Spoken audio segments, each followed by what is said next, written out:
Hi, Emma. Welcome to the podcast. Hi, it's so nice to be here. Thanks for having me. A little background is you and I have gone back and forth DMing on voicemails, and I was like so blown away by some of the things you were saying and like what you've learned from the podcast, which I love. But after hearing more about what you're doing and that you have a wholesale line, I was like, okay, we need to have you on the podcast because it's very rare that we have a wholesaler that also has now a retail space. And I was like, okay, I can't wait to talk to you about this. So welcome to the Retail Whore podcast. Thank you. It might be maybe the reason you don't have it a lot is because it's a little insane to try and do both at once, because it's kind of like having two businesses, which is something I only realized once I kind of started to do it. But that's why your podcast has been so helpful, because you've been like, the little voice in my head when I'm setting things up, and it's been very helpful. So talk to me, the line, the 20th, I did not realize was your store and your line. And is it the original? Well, tell everyone about the 20th. So we'll start with that. Sure. So it has had a kind of an evolution. It's been very organic. I mean, as organic as it gets, like rolling down like snowballing, just kind of taking going where it leads me. So I'm an art historian by training. I have a PhD, and I was teaching art history before the pandemic. And I had my baby, who's now 3.5, right at the beginning of the pandemic. Wow. Oh my God. February of 2020. So I can go back to that in a second. Yeah. So I know that you hate the word pivot, and I also don't feel like it describes really what happened, because it was more like someone spun me around in circles and then like pushed me into the street. That's not really a pivot, So yeah, I realized really quickly with a newborn that and a husband that is a teacher, that teaching college was not going to be happening anytime soon. So like many people, I looked to the internet and I started selling antiques on Instagram. People kept telling me I had a good eye when I was redecorating my house, and I said, I did, spend 10 years in grad school, so it probably, seeped its way in that way. And so I was selling antique objects at first, and then at my first Christmas market in 2021, Randolph Street, which has a huge following here in Chicago, I decided it'd be nice to have some cards to sell along with my antiques that were also early 20th century, so Art Deco and Art Nouveau style. And I went looking, and I couldn't find what I was looking for. So I thought, well, maybe I'll try it.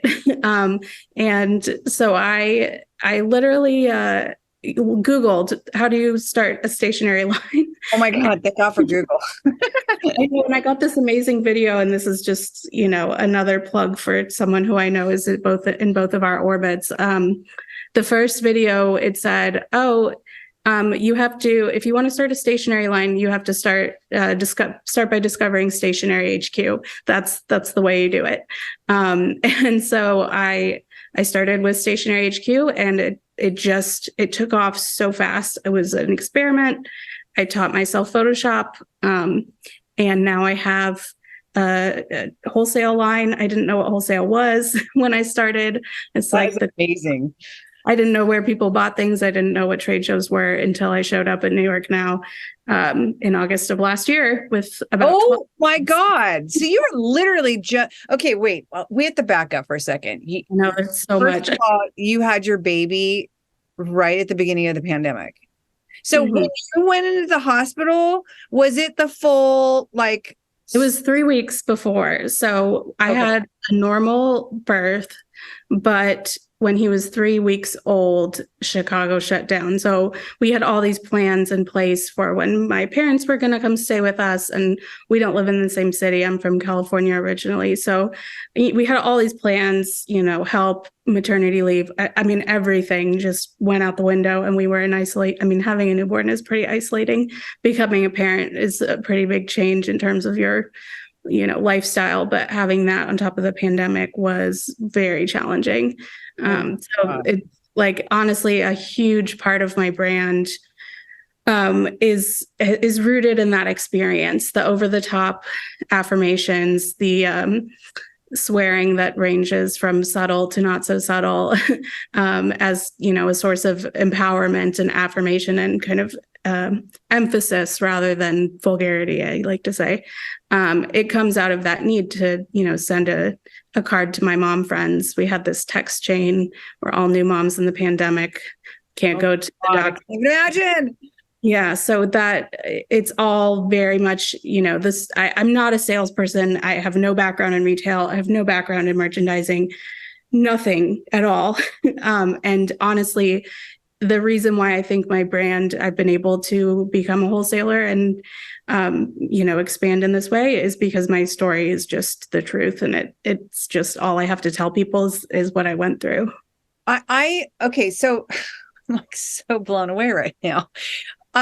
You were an art teacher, historian.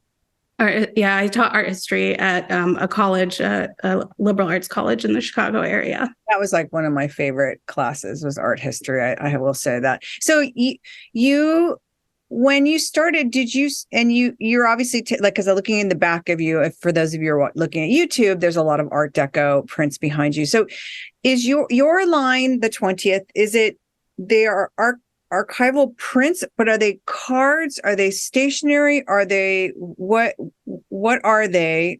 And then I guess I'm going to ask you is like, okay, what are they? Yes. I'm like literally like flabbergasted right now. So I collect the antique prints, so the actual originals. Okay. Can I turn my computer around or will that, is that okay?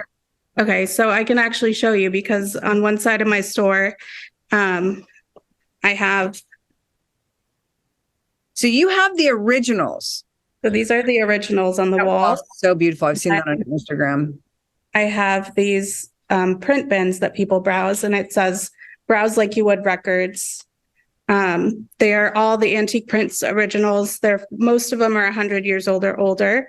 And then the ones in the public domain. And the thing that is really different about my process than, a lot of graphic designers use antique images or vintage images and just put them in a new format. But I actually, all of the ladies that you see here, I have in my personal collection, and I've taken a photograph, a high-res photograph of the original, and then used Photoshop and added my language, like, wow. 420 somewhere is not the language from the 20s, but the lady is from the 20s. That's brilliant. So it's all, and honestly, I think it's the juxtaposition that people really like is the kind of 1920s imagery with the contemporary phrasing that they say all the time. Yes. Again, the swear words are my best sellers. So. Yeah, I just got off the call. I just had another interview with friend Lily that she just put out bar cart signs, and the best-selling ones are the F-bomb ones, much like Twisted Wares and Chez Gagne. Right. And for me, my best-selling greeting card. So these are my art prints, and I'm sitting in front of them because I put a lot of work into this gallery wall. And so I wanted to show it off. But I started wholesaling greeting cards because that was the thing that seemed, when I was in my retail setting, before I had the store, but just doing pop-ups, the thing that was just people would come in and buy 30 or 40 of them at a time. And I thought, this is something. Yeah.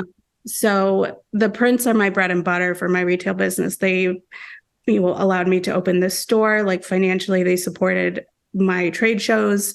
The art prints are what sells like crazy, but the greeting cards are what I sell mostly wholesale. And I do have now 100 greeting cards, and a lot of them are, again, rooted in that personal experience. Like my favorite is one that says, "You're fucking killing it."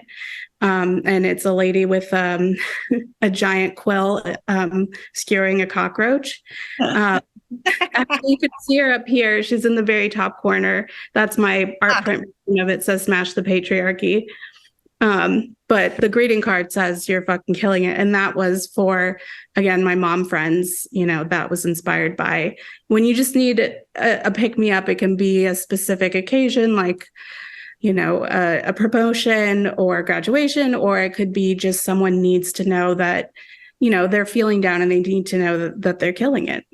Emma, that is brilliant. Like that style of art and then putting the verbiage on it. Like that is brilliant. And the fact that so you've never had a wholesale line. So you Google how to start a line and you came across Erin in Stationery HQ and so she's doing the production for your cards. I started with her and now I use her and another manufacturer that's in the Midwest. She does all my art prints, and my wrapping paper. And I met her. It's funny. I got an email from just like an email blast where they'd gotten negative commentary and she was kind of pushing back and saying like, hey, we are who we are, you know? And so I had just made that card, the You're Fucking Killing It card. And it was like the fourth card that I made. I had no idea what I was doing. So I just replied with a big image of that card. And I got a personal email from her as just being like, and all I saw at the bottom was like creative director, you know, under her email signature. And I was like, someone forwarded this to her. And then, you know, she responded and was like, this is a terrific card. And so I like showed my husband. I was like, hey, this huge stationery company likes my card. And that was like, you know, 2 months into it. Amazing. She is. Meet her. Like, every female entrepreneur's biggest cheerleader. She is truly just the nicest person.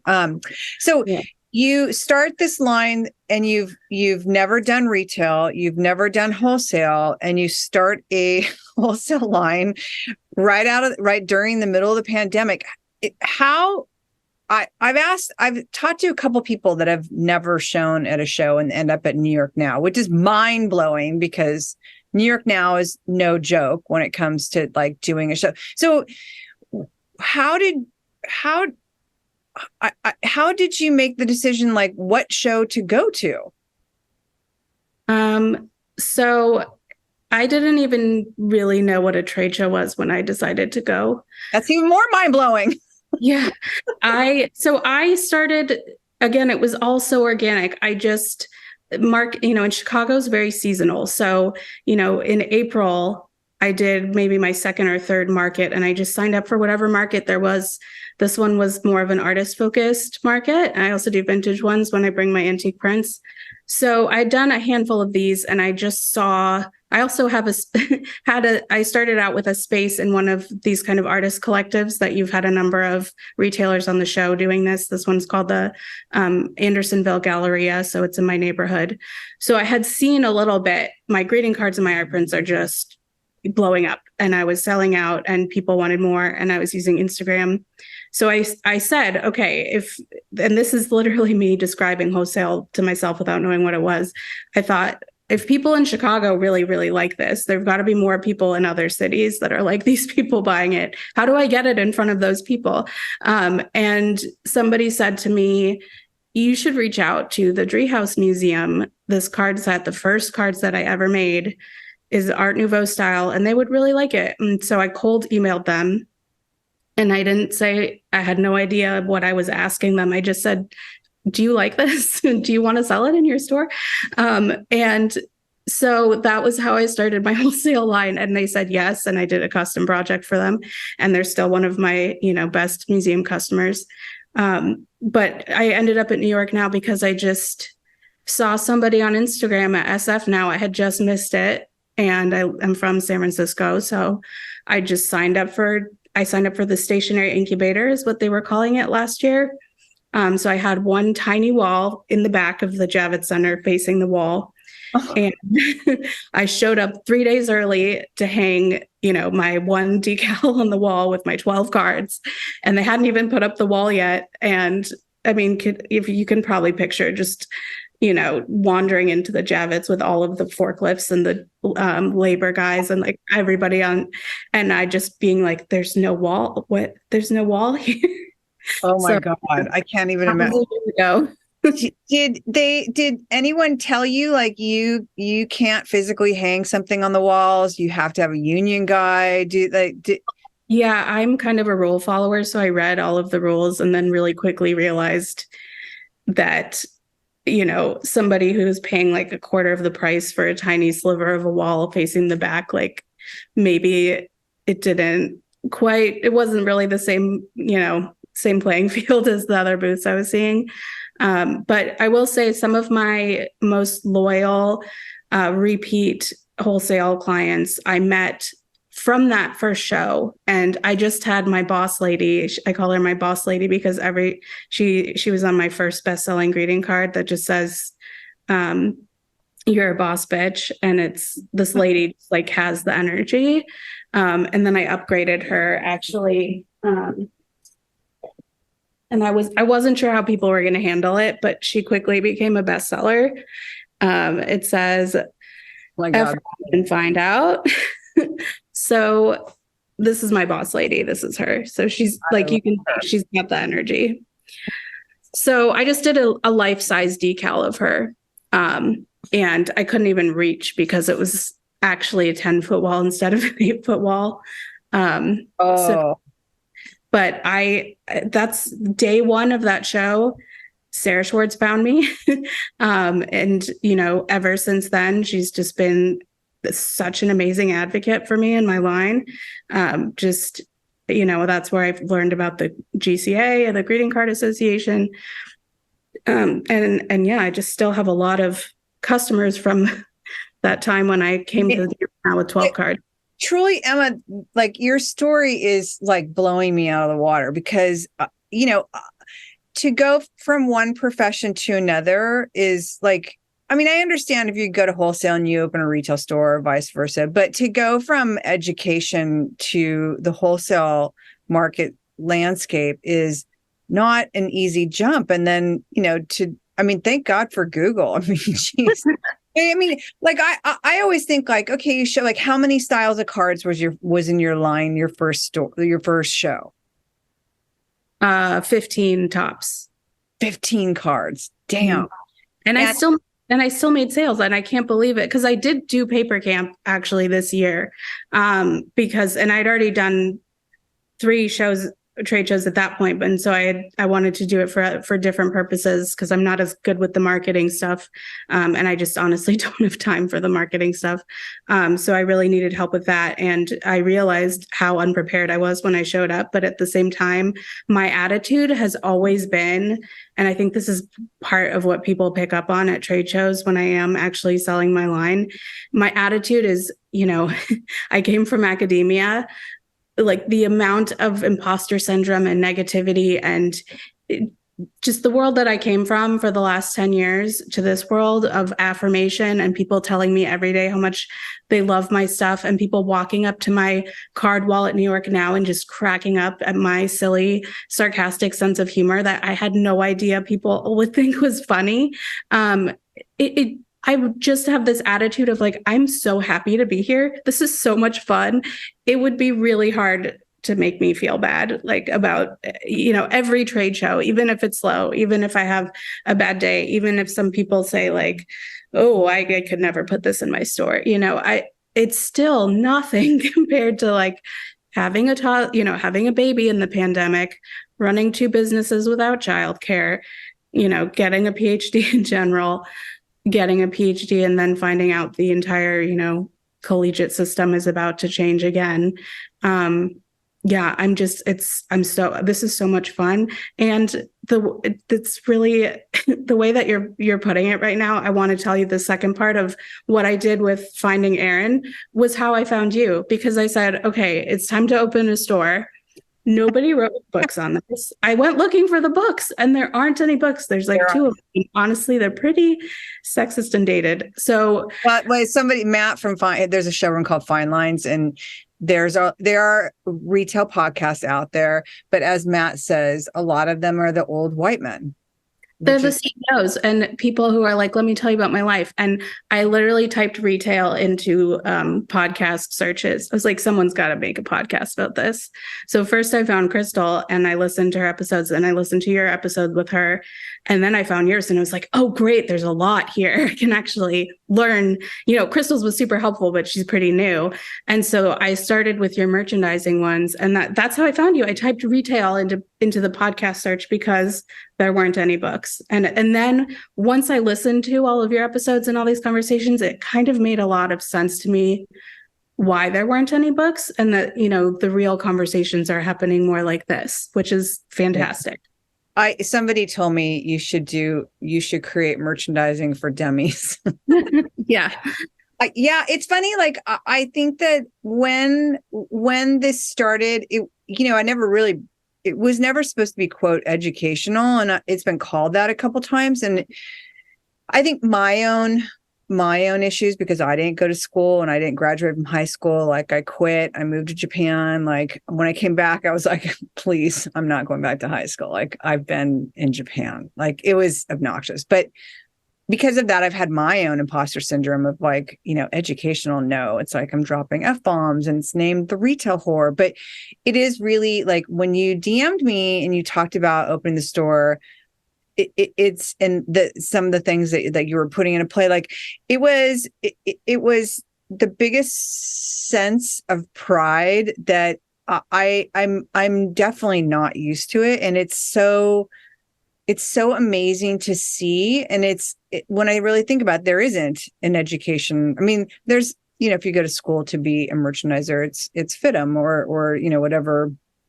But they don't, it's not real life situations. It's very, kind of like the MC Design Academy that we're doing. It's not all perfect. It's a lot of merchandise trying to squeeze it in one. And that's what school and everything doesn't teach you. And I don't even know how you would teach that in a book, to be honest. I don't even know how that would come across reading. It would probably have to be a lot of pictures. But I love that that's how you found me. And thank God I came up in the search. I think I'm happier about that. Yeah. And it really, I mean, I didn't really realize just how much I had absorbed from your podcast until I started merchandising this store, which was a week ago. I mean, I opened on Saturday and it's Thursday. So I did not give myself enough time. And again, in typical fashion, I ordered all this merchandise. I was in Atlanta in July. I was both running my booth as in the temporaries and buying in the showrooms. That's at hilarious. The same time.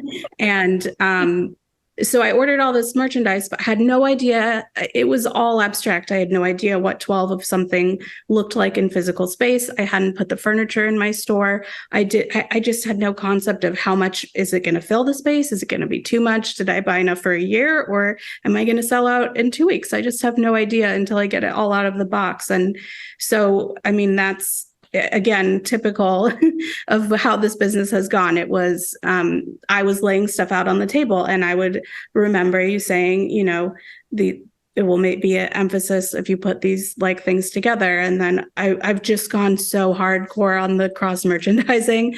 And I love it.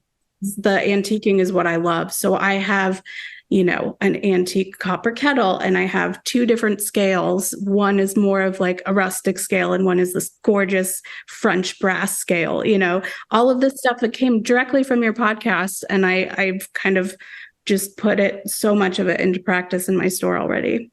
Oh my God. Okay. Okay. Now enough about my part of it. So you have your wholesale line. And at what point did you decide, because your wholesale line you've only had now for a couple of years, like at what point were you like, I'm going to open a retail store, like literally on the heels of my, like, what was the thought process for that? And you said the cards are what's funding it, which is amazing. Well, the art prints are really my bread and butter, but the cards are what I sell wholesale the most. And so I guess the thought process was I did technically start out with retail because I was doing these markets. And what started out once a month because it was March and April became once a week because Chicago is very seasonal. So we have these festivals it's a huge party all summer. There's a new festival every week in the summer. So I just started doing every market I could sign up for.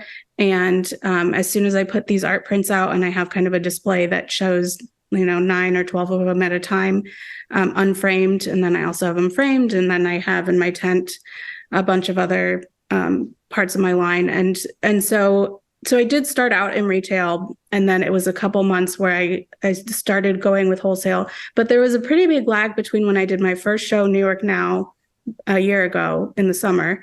And then I didn't do anything again until Atlanta in the winter. And so it was just kind of was kind of on the back burner. I was, knew I was going to do Atlanta in the winter. I was putting out more cards. So I realized I needed to grow my line. But I did the Greeting Card Association Village in Atlanta in January. And then I signed up immediately, very last minute, for New York now in February, because I had such a great experience in Atlanta, even with just, again, a tiny like sliver of a wall.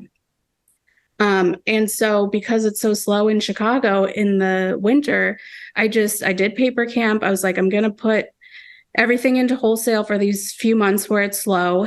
I did 5 trade shows in 6 months. Oh. And that was my thought process of I want to open a store. Was I love wholesale. I'm going to keep doing it, but I would like to do retail as well. And I have a 3.5-year-old. I'm so exhausted. I can't do festivals anymore. I got to have walls and air conditioning, and it was always kind of my dream.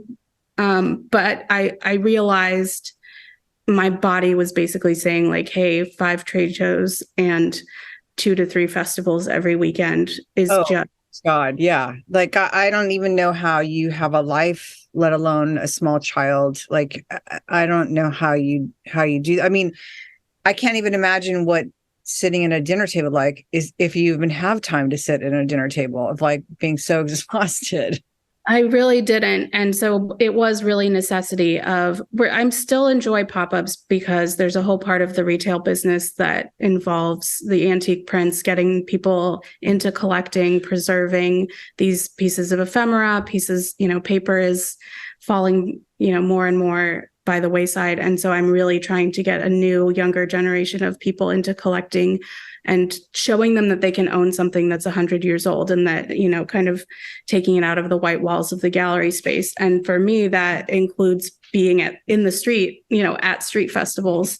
I have all of these labels that say this is not a reproduction on the actual antique ones, because people are like, what are you talking about? It's original. And I have to be like, no, I really am selling you a piece of paper that's 150 years old, at a street festival, because you can have it, it's here. We got to save it. So that was a big part of it. And I knew that, this was going to be a part of the store eventually, and that I could use, I get to still, as an art historian, research and engage with these historical pieces and collect all the things that I love, and, be continually working with historical objects. But then I also get to use the creative part of my brain, which is this stuff. And again, it's still just watching people laugh at my wall in New York now, like it never gets old. So really, yes, the moment I was actually listening and taking notes to that solo cast you did about merchandising, I was on the plane to Denver for the Museum Store Association show, and my son had just been in the hospital 48 hours before, and I barely made it. I mean, I really barely made it. And I had 2 festivals. It was the first weekend of festivals as soon as I got back, and I had to do the whole trade show setup by myself. So when, like, that moment, the reason why I was taking notes on the plane on your podcast was because I was like, I can't sustain this. And I love this so much. I'm sure as hell not going to quit, So I said, okay, the way to do this is to have my wholesale line and have my store and run my wholesale line out of my store, which is what I've been doing for about 5 days. When you finally decided you're going to open retail space, how did you go about, did you know the neighborhood you wanted to be in? Did you already have a space that you liked? And talk to us a little bit about your finding your space, because your space looks super cool. Thanks. Yes, it is my neighborhood, and I got really lucky. And I had a great agent, commercial real estate agent. So my neighborhood in Chicago is called Andersonville. It's very hot right now. We got some press in the last couple of years, but we are really known for being small business focused. And just really, really hyper local. So I've been involved with the Chamber of Commerce here since I started my business, even without the brick and mortar, and doing markets in my neighborhood, doing vintage markets, doing the street festivals here. And my store is about half a mile from my house. So it was important to me. I did look at other neighborhoods, but I really, really wanted to be here on Clark Street, which is the main drag of Andersonville. So, in May, it was about May, my husband was walking to the farmer's market and he said, "Hey, T-Mobile's gone. Call your agent right now." And it had just bunch of stores. So if you can believe it, this used to be T-Mobile. 2 people walked in today being like, I think I will. And I was like, well, it's clearly not here anymore. This is definitely not it. So yeah, my agent just got me first one in the door. They loved that I was local. The owner is local. Both agents were local. Great. Total neighborhood team. So when now you take, and this is always where I wonder for someone that hasn't had a store, how did you tackle fixturing it? Because outside of fixturing, your cards, like how many square footage is it? It's about 1,300 square feet, but it has 2 small storerooms. One is a wholesale room. And I can show you a little bit this way. It goes pretty far back. Yeah. I have this really beautiful, gigantic pharmacy cabinet, old pharmacy cabinet. And then this is the kind of central display that I've showed you pictures of. I love. So when you took this over, how did you approach getting it fixtured? Because, I know I've talked to people and, if you're not used to working in space and like size, and like you touched on, like, I don't know if I've ordered too much. I don't know if I ordered, because I remember I did a job for somebody and they're like, well, it was a massive, like 3 stories, massive space. And they're like, okay, our merchandise is over here. And they point to this tiny little pile of boxes. I'm like, you really can't be serious that this is for this whole store, because once you take everything out, it's like this giant box. It's like this much merchandise. So how did you approach fixturing it? Like, and because you have a great eye for, your hand in found objects and antiques. So that's what it was, is my husband went out of town and took the baby the week that I was allowed to move into the store. They went on vacation and I went antiquing as my job for 3 days, which still blows my mind that I can do that.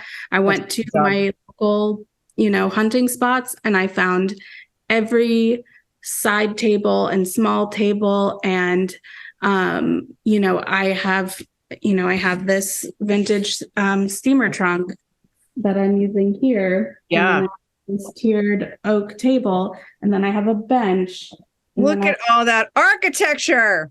That was the term that was in my head when I was buying all of it, because not only did I listen to your podcast, but I went through and watched all of your Instagram videos, and including the ones that said, that talked about because I would see these things and I knew sometimes I could do it and it looked good, and sometimes I could do it and I wasn't happy with it. So I went through and watched, the video where you put the architecture first and then you put the big stuff and then you put the small stuff. And then I just went to town on this. And honestly, like, it turned out so much better than I ever could have. It's amazing. It's amazing. That's why I was like, okay, when you started sending me pictures, I'm like, okay, I need to talk to you. Like, so did you have too much? Did you not have enough? Did you just buy everything that you love and figured I'll find a home for it? I think I hit very close to spot on. Ultimately, I don't have enough. And I'm still actually kind of filling out the back part of the store, because some of the pieces were in my house. They're all antiques. Every single table and fixture is antique. Every single one, with the exception of maybe 2 pieces that are just regular shelves, because I just couldn't afford to do all antiques all right away. And I did splurge on a couple. Like my cash wrap is it was a big splurge, but I'm in love with it. It's got this amazing porcelain tile, and then Ooh, is that like an old candy cabinet or old candy? It looks like a candy. an old butcher's Oh, like counter love they found said, objects. and it's got mirrors, and it's got that marble slab, and it's got, you know, the porcelain, and it's got cast iron feet. So I love found objects. I from my time in Anthro, it's like I love found objects so much. Like I wish, like that was one of the things working in Anthro was like Glenn Sank, who was the president then, his partner would go and do all these trips to Europe and fill a container, and those were always our fixtures for the store, and they were always, everything was quote priced to sell, or priced, everything was priced so you could sell it, but they were like so outrageously priced that hopefully you did not sell them.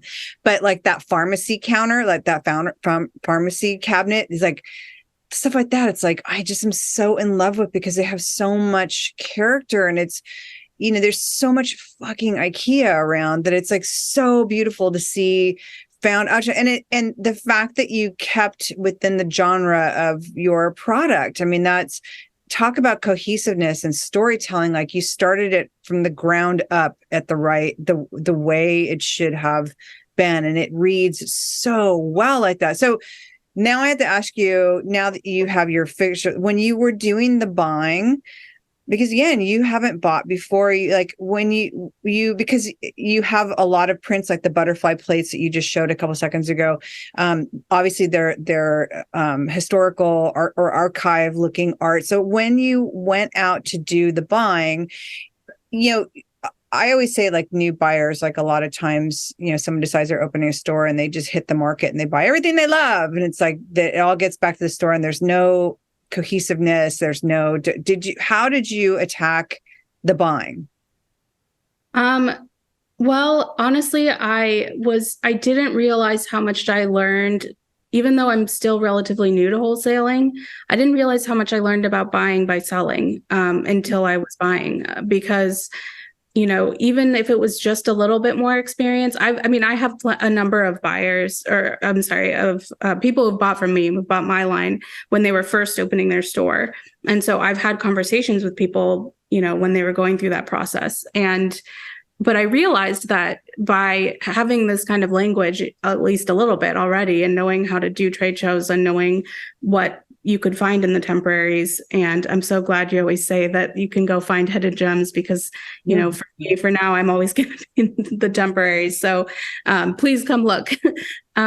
So, you know, it was just that some of it was from that. I just, you know, had learned that people go to the showrooms to buy some of the bigger brands, and they learn, you know, they talk to their reps, and then they come down and they look for the hidden gems. And I know a lot of people. I've met so many people from doing these trade shows already. So the two other card lines that I carry in my store alongside my cards are both people I met from the GCA, and they're, you know, one who has the best sense of humor. She just cracks me up with everything she writes. And the other is, you know, pretty much the master of letterpress, in my opinion. If you don't mind dropping their names. Yeah. So Sam from Near Modern Disaster, her sense of humor, she's one of the funniest people I've ever met. And Kate from Quick Brown Frocks letterpress just does exquisite artistry, and her puns are just top notch. So I'm sure I will expand, but for now, those are the two lines that I have in addition to my cards.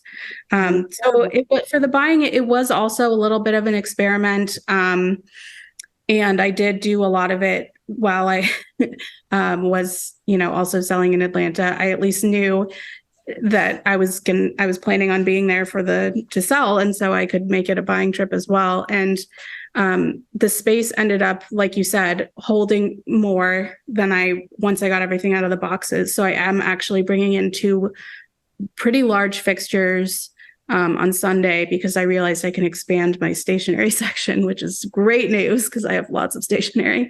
And just realizing the scale of this place, it can really, I don't want to overwhelm, because my style is maximalist, and I am trying to make it not so precious that people don't feel like they can touch it. And that's been a learning process for me. But I have I realized today I was kind of giving myself a hard time about some stuff. And I was like, man, this is the fourth day I've been open. Jesus. And Oh my God. I mean, I really. need to chill out. And just like, and it also yesterday and today, it was the historically, like we broke records for heat in Chicago. It's been 115 on the heat index. So nobody's out, you know. So it's been very slow. So that's how I got like a whole another section merchandise that I didn't have. So I'm trying to just be patient. I'm such a perfectionist. I want to like pick at things, and I'm trying to just let it be. But I am finding that I do need to bring in a couple larger fixtures because it feels a little bit empty towards the. But I the mean, back. for out of the box, literally in never having a store, it looks amazing. And that's the great part is now you can really, I mean, you get to play with the space and you can see what works and you can kind of like test it along the way. And you have so much room to grow that it's like, it's a great position because it doesn't look empty. Like, are you open? Like, you know, it's like some places are so empty where it's like, am I allowed to be in here? Are you open? But for not having any, it's like, it's so well done. I have to ask you, so when you're showing at temporaries, is it like, you know, use some down space and you're like, I'll be right back. And you run off and you do some buying. So in Atlanta, that's good stuff. Cause I mean, if you're not hitting the rest of the building, it's like that. I mean, like there's a whole other world in the building. Oh yeah. I have one employee who's with me around, and after Denver, when my kid was in the hospital and I just destroyed myself setting up that booth in one day, I vowed to never do a trade show alone again. So I brought Olivia, who's my right hand man, and brought her, and so she would hold down the booth for me while I would go buying. And it was only July in Atlanta. I hadn't stepped foot in a showroom until then. And, just kind of experiencing that. I said, building 2, top floor. That's what I hear. I didn't do any research. I just went up there, walked into Harper and fell in love with a couple brands, went down to a couple of other showrooms that I've heard, that I have stationery friends in, checked out their lines, and, people that I've heard that I've talked to Sarah about. And I didn't even see I understand why buyers are so exhausted by the time they get to the temporaries, because oh my gosh, yeah. Sitting through the showrooms, high design, I fell in love with. It's so good. Atlanta, yeah. I talk about Atlanta all the time. IMC should really be a sponsor, but I absolutely adore that. I mean, there's so much, and I've talked to people that like, oh, we're just going to go for 2 days. I'm like, how do you do? Like, Atlanta is one of the biggest marketplaces, 3 campuses, and it's everything from Christmas to temps. It's like one of the best temps that there is, and it is the floors are like a football size, round. I mean, you go all the way around like you do like a track, but it's literally like a football size floor. And it's not like there's a lot of restaurants or food around. It's like some of the showrooms give food out, but it's like, if you go and you are not prepared, your feet hurt like a mother, you're fucking hungry, you're like annoyed, and you're only on the first 4 floors. It's like, no one realizes like how big. That's why I was like, oh my God. So now that are you going to go a day or so early and do the building and then go downstairs and set up your temp booth? And so the thing that I like about doing the trade shows is meeting people face to face. And I know it gets said a lot, but there's just no substitute in my, short experience for meeting these buyers face to face. I've become friends with some of them. A lot of them have stores that are similar to mine. I've reached out to some to ask them about, opening my own store, getting advice from them. And, I don't ever want to lose that. And so as I grow, I hope to be able to outsource some of the labor. Right now, I can't even really afford to, do that. So it was me and Olivia setting up that whole booth. I felt like I splurged because I had them paint it for me. And that was like my big splurge. So splurge, and that's a good splurge to do. I mean, we were both just, even with two of us, I was my first 10 by 10 booth, and we worked for 10 days straight with that, or I did. I gave her some days off, but I did 3 festivals in one weekend, got on a plane to Atlanta in the morning, and then did the full 7 days.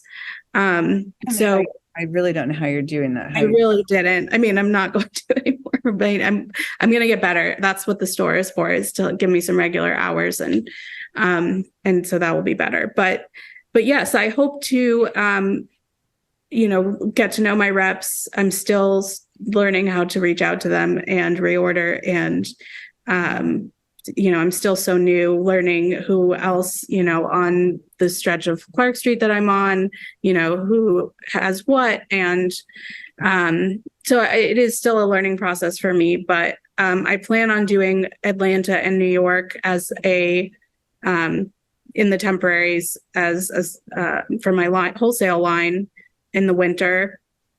And so I would like to do buying both of those trips as well. And still be able to come back on the busier days and have those interactions. Because especially I found with the associations, the Greeting Card Association and the Museum Store Association, those are the 2 that I'm a part of. It is a lot about networking, and it's important.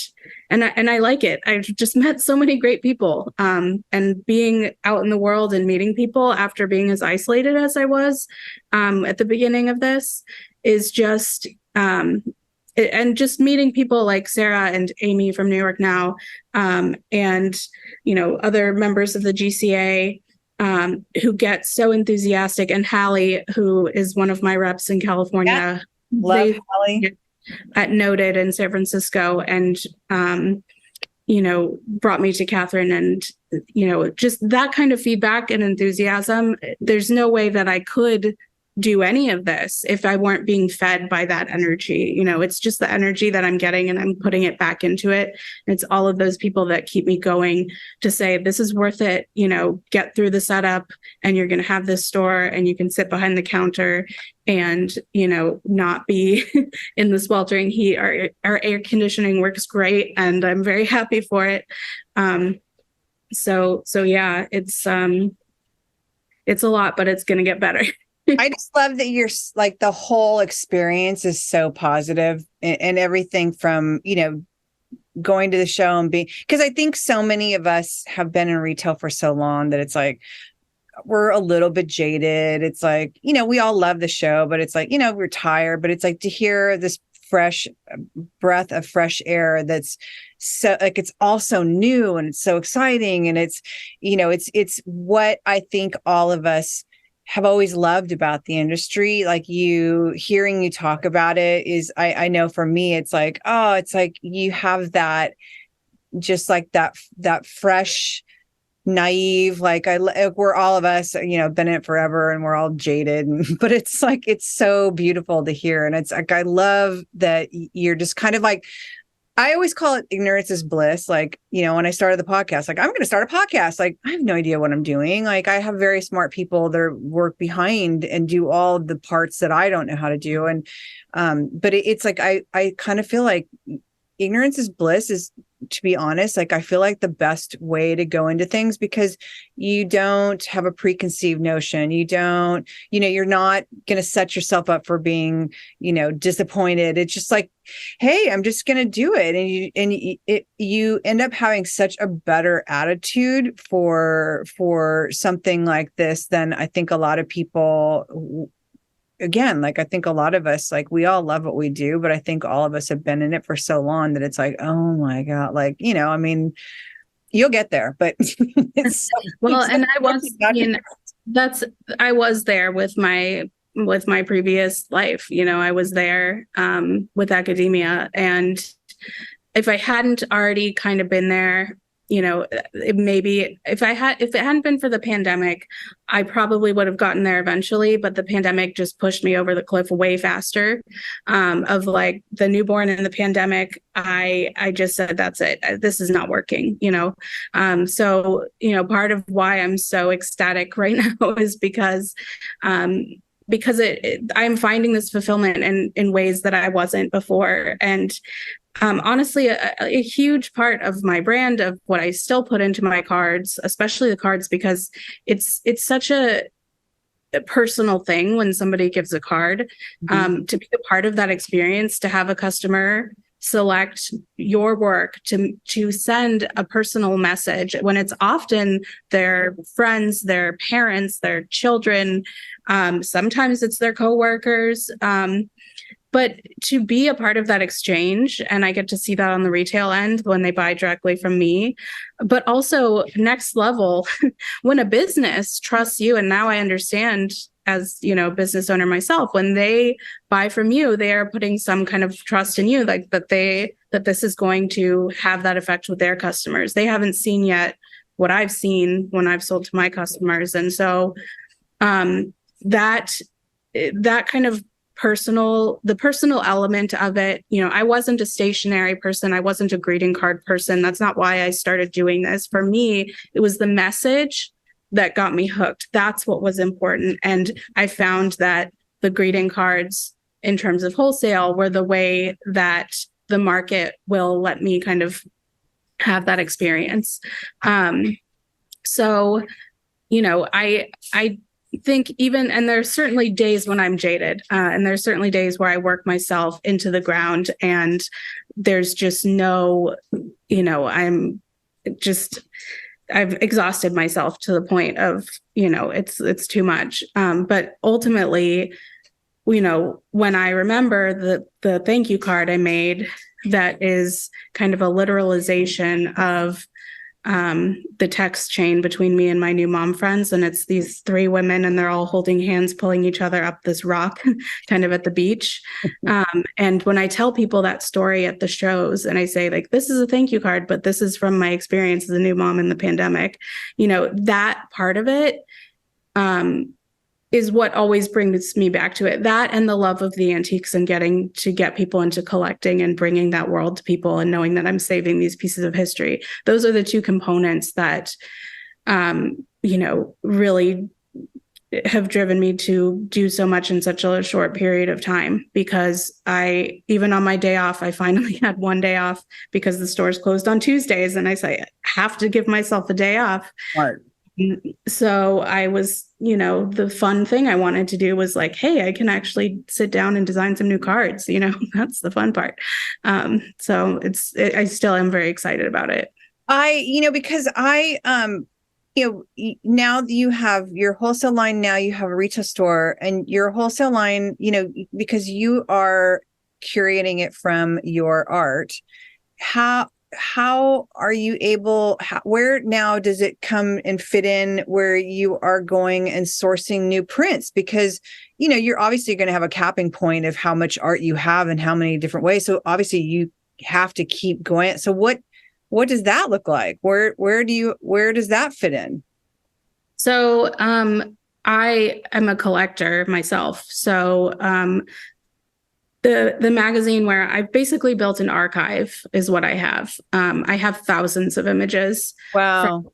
Yes, thousands from the magazine that I love in particular is a French magazine called La Vie Parisienne.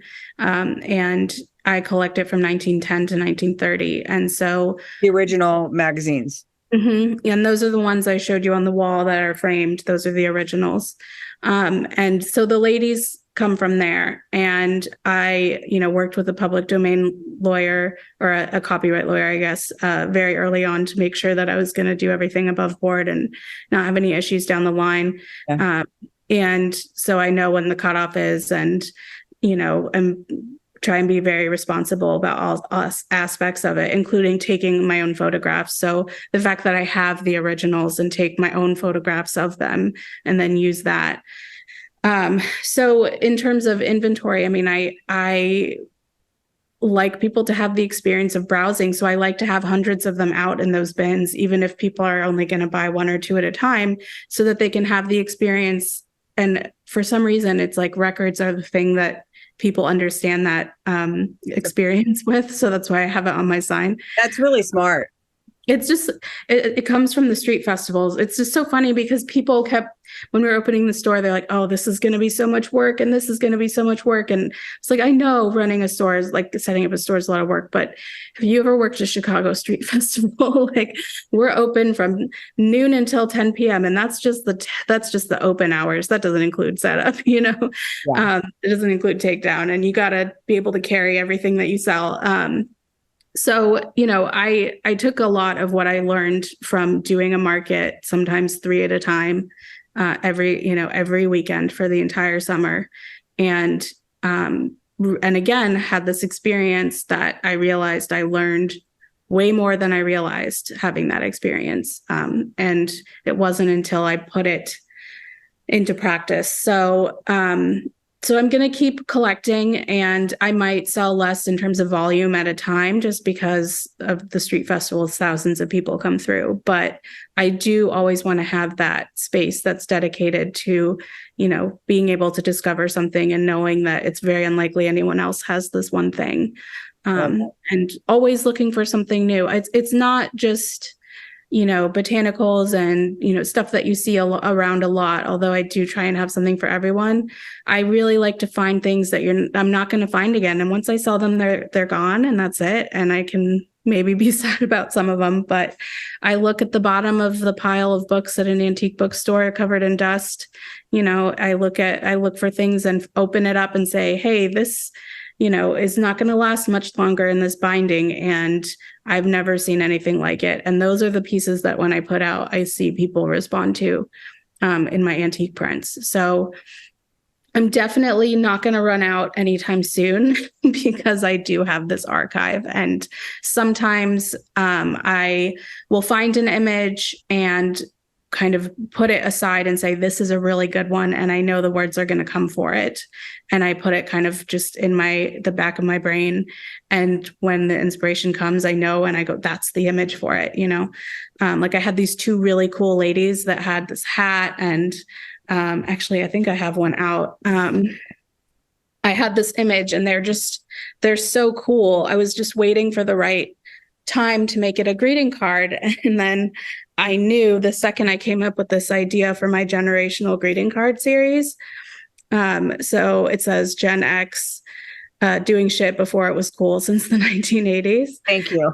Yeah, these ladies, I was like, oh, they're the ones that are really cool. You know, this is the Gen X card because my husband is Gen X and I'm an elder millennial. So he's always telling me, he's like 8 years older than me. So he's always telling me, you know, oh, I saw this movie in the theaters, or, you know, oh, I saw this band, you know, live. And I'm like, Andrew, that was in 8th grade. You were in 8th grade. Okay.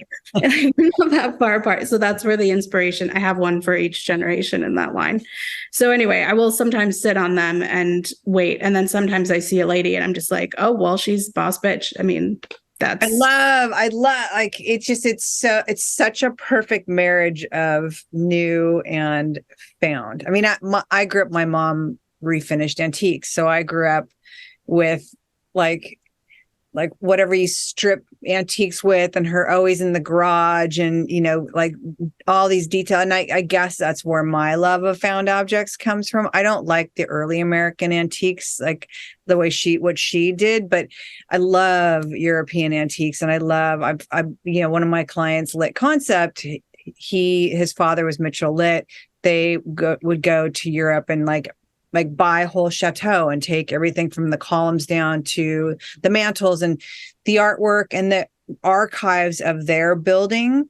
Like I go down into it's like a below garage, and then they have all the archives of like hundreds of chairs. And it's like, you just know the years of them. It's like, you know, 1800s to whatever, but it's like going into a museum. I mean, I can only imagine with you, but the fact that you married vintage and you married like slang and all these sayings is so brilliant. I mean, I can understand why you're doing so well. And it's like, I love that you're doing this store. I have to ask you because I'm sure everyone and their brother's asking, is because with all I can think about is like people in archival prints and people fucking ice creams and coffees, and like how I see they're in sleeves, but how do you protect them from that?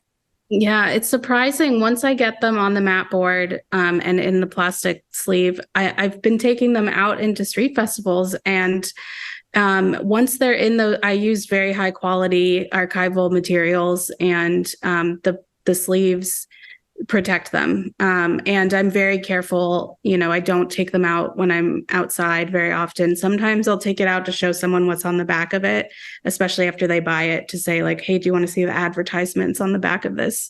Or do you want to see the date that's I know it's printed right here if you want to see the exact date. So I have been lucky, and Chicago is a pretty extreme place to be out in the elements. So we have been rained on, and we've been stormed on, and we've gone through all of it. But I'm just really diligent about making sure my tent is solid, and I never, cut corners. And I feel I had this experience when I was in grad school where I did a fellowship that took us into all of the big name museums in New York.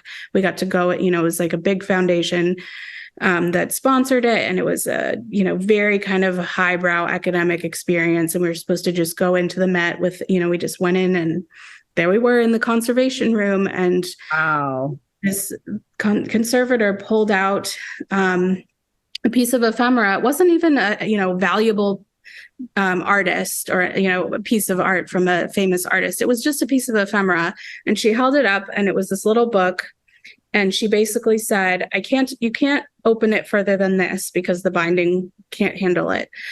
So I had the audacity to ask, okay, but then how do you see it, and how are you going to display it? And she said, well, we're not. And I said, why do you have it then? Right? I mean, so you're just going to let it sit here forever and no one is ever going to see it because you can't open it? Like, this is a museum, right? And it was just like so taboo. Like, what? I got so many bad looks. And to me, it's like, well, it certainly wasn't going to be seen at the bottom of that pile and, the corner holding up the newer books. Like, it's not going to be seen in this person's attic. If worst case scenario, one bad thing happened to one of my prints, which it rarely does, I have recirculated thousands of pieces and given them a new life as a piece of art on people's wall. I've gotten people in Chicago addicted to collecting in general, and my magazine in particular, that they'd never seen before. And now they come back and they're growing their whole gallery wall with it. That is, any doubt that I have, I just think about, how many thousands of prints that I've sold in the last 2 years. And so many people that come back and say, I've run out of wall space. I need to start, cycling through. So I'll get them, they just keep going. Or, that's why I have a whole stationery line too. I love that you've made art not that precious. I mean, it's where you've made it attainable for, this generation, older, past generation, but it's like you've made it very attainable and very not precious, because that's one thing with stores where they make things so precious that I always think about something archival, and it's like the history, and it's like I always get afraid with people like kids and ice cream, but I love that you've made it very approachable and it's not too precious, and you've made it fun. I mean, you've made it fun, and it's like, I think for people that are afraid of art or don't understand it, or it's their art's not their thing, I think you've made it their thing. I mean, I think you've made it fun just by the verbiage and that it's light and it's but it's still art, and I love that. And it's still historic. And I think that there's an urgency in this moment about saving things, about climate change, about upcycling, about, just the narrative right now about technology's place. And, it's not a new narrative. It's just new technology. That was something my PhD advisor always used to say, like, the technology is new, the dialogue about it disrupting everything is not. And so, what I think what's changed is the agency, and is this sense of responsibility that people who are, young enough that they're not thinking they can have the funds to be collecting art, and they're not in a place in their life where, why should I be collecting art if I'm not owning my house yet, or I'm not owning my car yet? And it's like, no, this is a piece of art. It is 150 years old, and for $40 you can have it on your wall. Wow.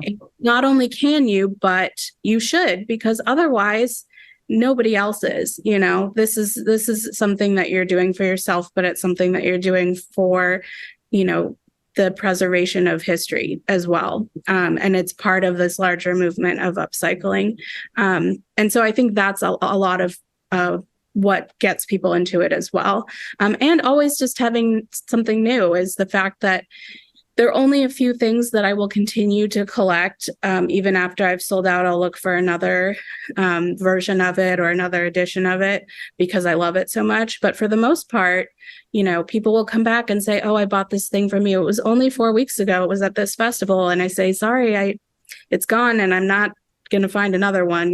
That's kind of part of the beauty of it too, is having a commitment to say, I'm going to find the weird stuff. I'm going to find the stuff it's not the safe stuff that is going to sell for sure, but the thing that you just have a hunch about, that people are going to say, wow, I've never seen anything like this before.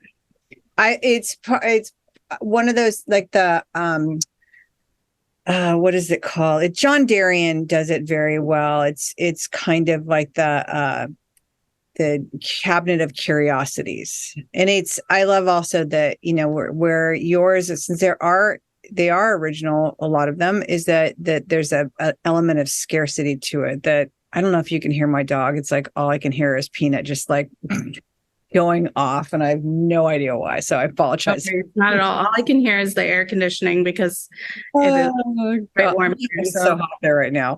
But I'm so happy that I had you on. I'm so happy that you reached out, but it's like hearing your story. It's like we've already been going on an hour plus, and it's like I could keep talking to you for hours because I love everything about your story. Like you are like, when it comes to like just this retail story of just going in and doing it and having no background in like real retail and being an educator by nature, it's all just like, it's like this fairy tale. It's so amazing to hear. Well, honestly, I really have to give you some credit, because I have had a lot of imposter syndrome. Making this leap, I invested every penny of my festival money, into getting this store. I knew if I wanted to sell what I want to sell, that I had to make it reflect that, that I could not half-ass it. I redid the floors. I was meticulous about making this into the space it is. It was a T-Mobile not that long ago. So I can only imagine. You should do it before and after. Yeah, definitely. But honestly, the amount of times on your podcast that I heard you say, like, you have to trust your gut, you have to trust your instincts, you have to just go for it. Like the most imposter syndrome that I had in this whole journey, really since academia, was in making this leap to the store, because it is a commitment. I had to sign a lease. I had to put the money into it. I had to trust that the feedback I've been getting was going to continue in this format. And all of the doubts, that I've tried so hard to kind of, just to move through. And, so much of that encouragement, even though I didn't know you yet, came from you, because I could hear these stories and the other retailers that you interviewed. So in addition to the people who have been helping me and mentoring me and been such champions of my brand, the people, those everyday conversations that you have, were a large part of what kind of in a very short period of time made me say, I can do this, so that when this space came up, because I had one day to think about it, it's a very, very trendy neighborhood. So I could say, yeah, I can do this. I'm scared. This is scary. This is a big commitment, but look what I've done so far. And, if I can do all of these other things, then I can do this, and Girl, if you can do everything you've done, I'm telling you, you can do anything. Like, honestly, like like I said, your story is kind of like this fairy tale of like, making one jump into something totally different. And what you've created is just even if it was just your wholesale line, my God, but like now it's like, it's all in the scope of just a few years. That's, I think, the part where I'm just having the hardest time, like wrapping my brain around it, because it's like, you've literally done like 10 years worth of work in just a few years. So you should be really proud of like that leap you made, because you really did an amazing job. Thank you. That really means so much coming from you. And I have been working really, really hard, and it's taken a lot for me to be able to say like, yes, I've worked really hard. I deserve this. I've accomplished this. It's not in my, like, I think a lot of women, in all kinds of industries, but, it's not part of my everyday vocabulary to say like, yeah, I did this and I can do whatever. I mean, that's just not. Absolutely say it. Like absolutely say it. Like I have the same thing. I'll have imposter syndrome, especially about this, like, having Dallas fly me in to be a quote influencer. It's like, I'm not an influencer, but it's getting through that self-doubt, and it's hard as hell, but you have to keep coming back and looking at your tangible, like what you did, what's in front of you, what you've done. Like it's, that's what I always have to come back, and everyone has to come back to, is looking at what you have in front of you that you created. And that's the biggest thing, that you created it. I have to ask you before, because I know you're later than is it 7 p.m. there? 6:15. Yeah. How you just opened last week. How has your first week been? It's been good. Even with the weather, we had people coming in today, and I know Chicago, and I know that I've been doing a lot of work on the store today, because tomorrow, when the temperature drops to 75 degrees, everybody is going to come out and be so ready to eat outside and enjoy this gorgeous weather. And so it's been really good. And I also, the article that I sent you, that somebody from Block Club wrote, which is a very local Chicago piece, has brought in tons of people coming in saying, I read about you, or I saw you on WGN. Just that little bit of local press coverage has made a difference. But also, I've been out in Chicago every weekend saying, hey, there might be a store opening up. Here's a potential coupon, like this is, look out for this. And people always ask me at festivals, do you have a brick and mortar? And it's really nice to finally be able to say yes. And you can come see me anytime. And we don't have to do pickups from my front porch anymore. And while I'm like carrying a sleeping baby in one hand. So yeah, it's been great. And it's been so fun. It's just, I know it won't last forever. I know, like in February. No, if you keep thinking that way, it will. It will. I mean, everyone has moments, but truly I love retail so much. I absolutely love it. And even when I'm having the worst day dealing with some stores, I still love it. And it's like, if you love it now, you're gonna love it. And that's what I think is so refreshing about listening to you and you talking about, your journey, and, you will. Well, I really hope so, because this is what I love doing now. And I want this to be, my forever home, my business, my place. And I know things will always change, but that's also part of what I like about it, is seeing how those changes can happen, and I can learn new things and be okay with that. Oh my God. Okay. I have 2 more questions for you. If you listen to every single one of the podcasts, I am going to switch it up for you, because you're a busy mom, and because now you have this, and because you, like, at times have literally worked yourself into the ground.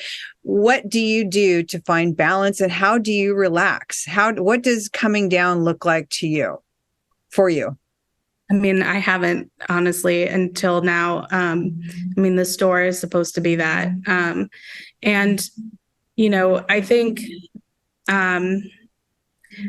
the morning is the time I get to spend the most with my kid. And so having that routine of getting up and making him his Nutella waffle, which he eats for breakfast a lot. And he's an Aquarius, and he's got a lot of opinions. So getting to experience him, and coming home from work and, after being gone and getting that fresh look at like, what new thing is he doing now that, he didn't know how to do a week ago.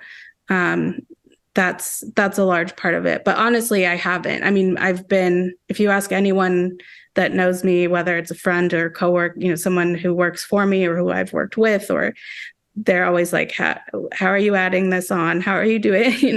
How are you possibly managing this? And the answer is I've just been working towards this moment so that I could hopefully have some balance and do the fun parts. And, I have learned how to delegate, which has helped too.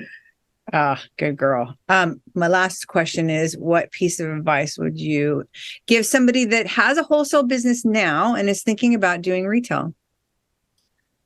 I mean, I think that it sounds really cheesy, but just do not believe people when they tell you you can't do something, because I was told for so long that because I was an art person that I couldn't do businessy things, that I couldn't do things related to math, that because I was in academia, I couldn't have a real job, that I didn't have experience, that I did. So many people told me how much I could not do, and that when I started doing it, I was honestly shocked at how much I can actually do. So my biggest piece of advice would be, do not listen to those people, and, listen to, find your cheerleaders. For me, that was my PhD advisor, in a sea of negativity. She was the one person who always had my back. And even when I made mistakes, she would stand by me and just show me how I could correct it. And I never felt judgment from her. And then in the retail and wholesale, to some local people, the owner of the Galleria, who gave me the opportunity to have that smaller retail space. Listen to those people, listen to those, the voices that are cheering you on, and not the ones that are telling you what you can't do, I think. I love that. That's one question I'm never going to leave out now, because it's like the best information comes out of it. And it's always just this. Now everyone knows the question's coming, I'm guessing, because they've listened to it, but it's always just the best information. Like, even if only people listen to like the last 5 minutes of interviews, like, I feel like that piece of information from everyone has always been the best. Thank you so much for reaching out. Thank you so much for sending me pictures of your store. And thank you so much for spending this time with us, because I've kept you a long time. But like I said, like, your story is one of those stories that even hearing more and more and more, it's like, I want to hear more. And it's like, I am so excited for you in this new endeavor. And I really consider you a friend, and I cannot wait to see what you are going to create and become, because you are definitely set up for stardom, lady. Well, thank you. I'm definitely going to find you in New York, or whichever trade show we next overlap at, and make sure we can meet face to face. Because absolutely. I've heard so many of your conversations, and I just have to thank you again, because, like I said, you've helped in so many ways without even knowing it. So it's really wonderful to actually get to talk to you and, have it be a conversation, because it's really been so incredible to learn from you. Thank you. Thank you so much.